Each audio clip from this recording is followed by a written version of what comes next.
Hello friends, आज अपन पढ़ने जा रहे हैं क्लास 8 का एक्सरसाइज 11.2 का question number first, chapter direct and inverse proportional, chapter number 11। Question number 1 है, which of the following are in inverse proportional. Question कहना चाह रहा है कि जो डिफरेंट टाइप के अपन को क्या क्वेश्चन दे के रखा है, उसको अपन को पहचानना है कि ये इनवर्स प्रोपोर्शनल दे के रखा है कि डायरेक्ट प्रोपोर्शनल दे के रखा है। ठीक है, दो चीज अपन को फाइंड करनी है इसमें बेसिकली लिखा हुआ है कि इनवर्स प्रोपोर्शनल फाइंड करना है, और दूसरी चीज क्या दे के रखी है, इसमें डायरेक्ट दे के रखी है। तो इनमें अपन को क्या करना, दोनों चीज में फाइंड करना है कि कौन सा डायरेक्ट है कौन सा इनवर्स है। पढ़ते हैं अपन क्वेश्चन नंबर फर्स्ट है इसका, the number of workers on a job and the time to complete a job. Question कहना चाह रहा है पहला वाला, द नंबर ऑफ वर्कर दे के रखे हैं, किसी जॉब में नंबर ऑफ वर्कर काम करते हैं, और साथ साथ क्या फाइंड दे के रखा है, and the time complete the job, और जॉब को कंप्लीट करने में कितना टाइम लग रहा है ना। दोनों का क्या दे के रखा, अपन को प्रोपोर्शनल दे के रखा है। अपन को फाइंड करना है कि डायरेक्टली प्रोपोर्शनल का केस है कि इनवर्सली प्रोपोर्शनल का केस है। तो समझते हैं अपन एग्जाम्पल के थ्रू। ठीक है, यदि क्या अपन मान लें ये क्या दे के रखी है, वॉल दे के रखी हुई है। ठीक है, ये वॉल है, वॉल मतलब की बात की दीवार दे के रखी हुई है। ठीक है, ये दीवार बनी हुई है, तो इस दीवार को कंप्लीट करने में अगर 20 मैन क्या करते हैं, नंबर ऑफ वर्कर कितने, 20 वर्कर दे के रखेंगे ना, कंप्लीट करते हैं। 20 वर्कर कितने दिन में कंप्लीट करते हैं इस वॉल को, 10 डेज में करते हैं कंप्लीट। ठीक है, 20 वर्कर हैं और इस वॉल को कितने दिन में कंप्लीट करेंगे, इस वॉल को कंप्लीट करने में कितने डेज लग रहे हैं, 10 डेज लग रहे हैं। ठीक है, यदि अपन 20 मैन की जगह कितने मैन कर दें, 10 मैन कर दिए अपन, है ना। अब पे मैन कितने कर दिए अपन ने, 10 मैन कर दिए, तो नंबर ऑफ डेज क्या हो जाएंगे, इंक्रीज हो जाएंगे नहीं हो जाएंगे। जैसे जैसे अपनी मैन कम होगी वैसे डेज की वैल्यू क्या बढ़ती जाएगी, तो डेज कितने हो जाएंगे अपने, 20 डेज हो जाएंगे। नेक्स्ट केस में अपन 5 मैन कर देते हैं, तो नंबर ऑफ डेज कितने हो जाएंगे अपनी, फिर 40 डेज हो जाएंगे। तो इसका मतलब क्या समझ में आ रहा है, जैसे जैसे अपन मैन इंक्रीज कर रहे हैं, डिक्रीज कर रहे हैं, वैसे वैसे डेज की वैल्यू क्या हो रही है, बढ़ती जा रही है। मैन क्या हो रहे हैं अपने, डिक्रीज हो रहे हैं, और डेज क्या हो रहे हैं अपने, इंक्रीज हो रहे हैं। जब एक बढ़ेगा और दूसरा घटेगा, तो इस प्रकार का केस कैसा होता है अपना, ये केस किस पे बेस्ड होता है, ऐसे केस को बोलते हैं अपन इनवर्सली प्रोपोर्शनल, है ना। जब मेंस घटेंगे और डेज बढ़ रहे हैं, है ना, नंबर ऑफ मेंस डिक्रीज हो रहे हैं और डेज इंक्रीज हो रहे हैं, एक बढ़ रहा है दूसरा घट रहा है, तो ये किस पे बेस्ड होता है अपना, इनवर्सली प्रोपोर्शनल बेस्ड होता है ना। इस सिनेरियो को अपन क्या बोलते हैं, इनवर्सली प्रोपोर्शनल बोलते हैं। ठीक है, तो अपन लिख देंगे पहले क्वेश्चन में क्या है कि ये वाला एजेंशन किस पे बेस्ड है अपना, इनवर्सली प्रोपोर्शनल। तो पहले का आंसर हो जाएगा अपना क्या, इनवर्सली प्रोपोर्शनल। ठीक है, अब करते हैं अपन दूसरा वाला क्वेश्चन, क्या देके रखा है, time taken for a journey and the distance travel in a uniform speed. एक तो देकर रखा time taken in journey, time देके रखा ही हुए, और दूसरा देकर रखा distance travel in uniform speed, और दूसरी स्पीड देके रखी हुई है ना। एक टाइम देके रखा हुआ है, दूसरा distance travel in uniform speed देके रखी है, दो चीज देके रखी है। ठीक है, अब इसमें देखना है कि ये केस कैसा है, डायरेक्टली प्रोपोर्शनल का केस है कि इनवर्सली प्रोपोर्शनल का केस है। ठीक है, इसको स्टार्ट करते हैं, इसको भी समझते हैं अपन एग्जाम्पल के थ्रू। अपन मानते हैं यदि कोई व्हीकल दे के रखा है, यदि 1 आवर वो ट्रेवल करता है तो कितनी स्पीड कवर करता है, 14 किलोमीटर। ठीक है, 1 आवर में कितनी कर रहा है वो कवर, 14 किलोमीटर कर रहा है। यदि टाइम इसका अपन 2 आवर कर देते हैं, और स्पीड कैसे इसकी यूनिफॉर्म स्पीड है, 1 आवर में 40 किलोमीटर है, तो 2 आवर में कितनी होगी स्पीड, 80 किलोमीटर हो जाएगी नहीं हो जाएगी। इसी प्रकार से यदि अपन 3 आवर करते हैं तो स्पीड कितनी हो जाएगी अपनी, 120 किलोमीटर क्या कर लेगा वो, डिस्टेंस कवर कर लेगा ना। 1 आवर में कितनी डिस्टेंस कवर कर रहा है, 40, 2 आवर में कर रहा है 80, 3 आवर में कर रहा है 120। तो सारे के सारे कैसे दिख रहे हैं अपन को, डायरेक्टली प्रोपोर्शनल दिख नहीं दिख रहे, 1 में 40 करेगा, 2 में 80 करेगा, 3 में 140 करेगा। तो ये केस कैसा दिख रहा है अपन को, डायरेक्टली। जैसे जैसे अपन क्या कर रहे हैं, टाइम बढ़ाते जा रहे हैं, वैसे वैसे क्या हो रहा है, तो हमारे डिस्टेंस ही बढ़ती जा रही है ना। जैसे टाइमिंग, टाइम भी क्या हो रहा है, इंक्रीज हो रहा, और डिस्टेंस देके रखी है वो भी इंक्रीज हो रही है। अब दोनों चीज बढ़ेंगी, टाइम भी बढ़ रहा है और डिस्टेंस भी बढ़ रहा है, तो दोनों केस में जब दोनों चीज इंक्रीज होती हैं तो ये वाला केस कैसा हो जाता है अपना, डायरेक्टली प्रोपोर्शनल हो जाता है। डायरेक्टली प्रोपोर्शनल ये केस होता है जब दोनों चीज बढ़ेंगी, टाइम भी बढ़ेगा और डिस्टेंस भी बढ़ेगी, तो ये वाला केस कैसा हो जाता है अपना, डायरेक्टली प्रोपोर्शनल हो जाता है। दूसरे वाले का आंसर क्या हो जाएगा अपना, ये केस किस पे बेस्ड है अपना, डायरेक्टली प्रोपोर्शनल पे बेस्ड है। ठीक है, अब नेक्स्ट करते हैं, थर्ड देके रखा है, area of the cultivated land and the crop harvested. ठीक है, क्वेश्चन कहना चाह रहा है कि कैसा केस देके रखा है, एरिया ऑफ लैंड दे, एरिया ऑफ कल्टिवेटेड लैंड दे के रखा हुआ है, और क्रॉप हार्वेस्टेड दे के रखा हुआ है। ठीक है, इसको भी समझते हैं अपन को। तीसरा वाला केस कहना चाह रहा है कि ये कोई एक क्या दे के रखा अपन को, फील्ड दे के रखी है ना, खेत दे के रखा हुआ है, फील्ड दे के रखी हुई है। उसमें क्या कहना चाह रहा है वो कि इसमें क्रॉप कितनी लग रही है, इसमें क्या लग रही है अपनी, क्रॉप लग रही है ना, क्रॉप का प्रोडक्शन हो रहा है। तो अपन मान लेते यदि ये 1 एकड़ का खेत है, ये खेत कैसा दिख रहा है अपन को, 1 एकड़ का, तो इसमें क्रॉप का प्रोडक्शन कितना हो रहा है, 1 टन हो रहा है। 1 एकड़ में कितना होता है, 1 टन हो रहा प्रोडक्शन। यदि अपन एरिया की वैल्यू 1 एकड़ की जगह अपन 2 एकड़ ले लेते खेत, है ना, 2 एकड़ खेत ले लेते अपन, तो प्रोडक्शन कितना हो जाएगा, ये भी तो डबल हो जाएगा अपना।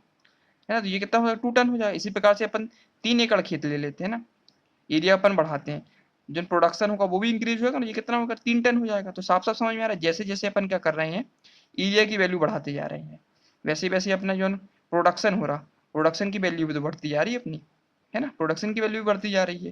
तो ये केस कैसा हो जाएगा अपना डायरेक्टली प्रोपोर्शनल हो जाएगा, क्योंकि एरिया भी बढ़ रहा, जैसे जैसे अपन एरिया बढ़ा रहे हैं वैसे वैसे अपना प्रोडक्शन भी बढ़ता जा रहा है। तो दोनों चीजें बढ़ेंगी, तो ये केस किस पे बेस्ड हो जाता है तुम्हारा डायरेक्टली प्रोपोर्शनल पे।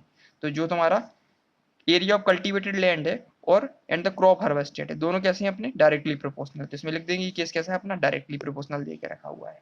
ठीक है। अब अगर फोर्थ केस क्या दे के रखा है, time taken for a fix journey and the speed of a vehicle. अब टाइम की बात चल रही है, एक फिक्स जर्नी दे के रखी हुई है, उसमें टाइम कितना लग रहा है और स्पीड ऑफ द व्हीकल कैसी दे के रखी है ना, दो केस दे के रखी है, स्पीड दे के रखी है और दूसरा इधर टाइम कितना लग रहा है इस केस में। ठीक है, इसको भी अपन सॉल्व कर लेते हैं। इसको अपन सॉल्व करते हैं। इसमें पहले तो अपन देखते हैं एग्जाम्पल के थ्रू, एक जर्नी दे के रखी है ना, फिक्स जर्नी दे के रखी है, मतलब ये यहाँ से लेके मुंबई से लेके कहाँ जा रहा है वो, पुणे जा रहा है वो, है ना, कहाँ जा रहा है वो, मुंबई से पुणे जा रहा है, ये इसकी फिक्स जर्नी दे के रखी है। ठीक है। अब क्या करता है वो, जैसे जैसे क्या करेगा, जैसे 100 किलोमीटर की जर्नी दे के रखी है। ठीक है, जैसे आप मान के चलो स्पीड कितनी उसकी 100 किलोमीटर पर आवर की स्पीड है, 100 किलोमीटर पर आवर की उसकी स्पीड दे के रखी है। तो उसको टाइम कितना लग रहा है, उसको 1 आवर लग रहा है। ठीक है, 1 आवर लग रहा है। अब जैसे ही क्या करेगा, स्पीड को वो कम करेगा, 15 किलोमीटर की स्पीड से जाएगा अब वो, तो टाइम की वैल्यू क्या बढ़ जाएगी अपनी, इंक्रीज हो जाएगी नहीं हो जाएगी, फिर उसको कितने लगेंगे 2 आवर लगेंगे। अब जैसी स्पीड क्या करता है वो और कम करता है, 20 किलोमीटर पर आवर की स्पीड करता है, तो टाइम की वैल्यू क्या हो जाएगी तुम्हारी, फिर कितना टाइम लगेगा उसको 4 आवर लगेगा। इससे क्लियरिटी आ रही है अपन को, जैसे जैसे अपन स्पीड कम करते जा रहे हैं वैसे वैसे टाइम की वैल्यू इंक्रीज होती जा रही है। स्पीड अपन ने क्या की, कम की, लेस की, तो टाइम की वैल्यू होगी वो क्या होती तुम्हारी, वो क्या बढ़ती जा रही है। तो एक बढ़ रहा है दूसरा घट रहा है, जब एक बढ़ेगा और दूसरा घटेगा तो ये केस कैसा हो जाता है अपना इन्वर्सली प्रोपोर्शनल का हो जाता है। जब दोनों बढ़ते हैं, स्पीड भी बढ़ेगी टाइम भी बढ़ेगा, तो वो केस कैसा हो गया डायरेक्टली प्रोपोर्शनल का हो जाएगा। लेकिन इसमें क्या हो रही है, जैसे जैसे स्पीड अपन कम करते जा रहे हैं वैसे वैसे टाइम की वैल्यू क्या हो रही है, बढ़ती जा रही है ना। 100 किलोमीटर में 1 आवर लग रहा था, 15 किलोमीटर में 2 आवर लग रहे हैं, और 25 किलोमीटर की स्पीड चल रहे हैं तो कितना 4 आवर लग रहे हैं। तो जैसे जैसे स्पीड कम करते जा रहे हैं वैसे वैसे टाइम की वैल्यू बढ़ती जा रही है। तो ये किस पे बेस्ड हो गया तुम्हारा डायरेक्टली प्रोपोर्शनल। तो इसका आंसर लिख देंगे, इसका आंसर क्या हो जाएगा तुम्हारा, time taken for a fix journey and the speed of the vehicle किस बेस्ड है, डायरेक्टली प्रोपोर्शनल का केस हो गया। ठीक है, 4 कंप्लीट हो गया अपने। अब लास्ट वाला बचा हुआ है इसका, लास्ट वाला देके रखा है the population of a country and the area land पर पर्सन। एक तो देके रखा पॉपुलेशन देके रखी किसी कंट्री की, उसमें देकर पूछा है कि एरिया ऑफ लैंड पर पर्सन, कितना लैंड मिलेगा पर पर्सन को। ठीक है, क्वेश्चन ये कहना चाह रहा है यदि कोई ये कंट्री देके रखी है, ये क्या हुई कंट्री, जिसका एरिया कितना देके रखा, मान के लिए अपन 100 स्क्वायर किलोमीटर का एरिया देके रखा हुआ है। ठीक है, इसमें पॉपुलेशन कितनी रहती है, लगभग लगभग इसमें कितने लोग रहते हैं, 10 लोग रहते हैं ना, 10 लोग रहते हैं। तो हर एक को कितना है एरिया मिलेगा, टोटल एरिया अपन के पास 100 है, जिसमें से पॉपुलेशन कितनी है उस एरिया की, 10 लोग रहते हैं इस एरिया में। तो कितना निकलेगा अपना पर एरिया स्क्वायर किलोमीटर, उसको काट देंगे तो कितना निकलेगा 10 निकल के आएगा। मतलब एक पर्सन के एरिया में कितना मिल रहा है अपन को, 10 स्क्वायर एरिया मिल रहा है। ठीक है, अब एरिया तो अपना फिक्स दे के रखा हुआ है ना, कंट्री तो फिक्स रहती है 100 स्क्वायर किलोमीटर की। अब लोग कितने कर दिए अपन ने, 20 कर दिए, तो 100/20, तो कितना निकलेगा तुम्हारा 5 स्क्वायर किलोमीटर एरिया मिलेगा हर एक एरिया, हर एक बंदे को ना। पहले केस में कितना मिल रहा था 10 मिल रहा था हर एक को, और दूसरे केस में कितना मिल रहा है उसको 5 स्क्वायर किलोमीटर मिल रहा है। अब इसी केस को अपन फिर 100 स्क्वायर के एरिया तो फिक्स दे के रखा, अब पॉपुलेशन कितनी कर दे अपन 20 से अपन कर देते 40 कर देते अपन, तो फिर कितना निकलेगा 100/40, तो कितना निकल के आएगा तुम्हारा, 2 से इसको डिवाइड करोगे 2.5 निकल के आएगा, 2.5 स्क्वायर किलोमीटर एरिया मिलेगा। साफ साफ समझ में आ रहा है, जैसे जैसे अपन क्या कर रहे हैं पॉपुलेशन बढ़ रही है ना, जैसे जैसे अपनी पॉपुलेशन क्या हो रही है तुम्हारी इंक्रीज हो रही है, तो वैसे वैसे एरिया की वैल्यू क्या हो रही है तुम्हारी कम होती जा रही है ना, पर पर्सन एरिया की वैल्यू। ये केस किस पे बेस्ड समझ में आ रहा है, इनवर्सली प्रोपोर्शनल बेस्ड है, पॉपुलेशन बढ़ रही है और एरिया कम होता जा रहा है ना, जैसे जैसे पॉपुलेशन बढ़ेगी वैसे वैसे एरिया कम होता जाएगा, पर स्क्वायर एरिया कम होता जाएगा।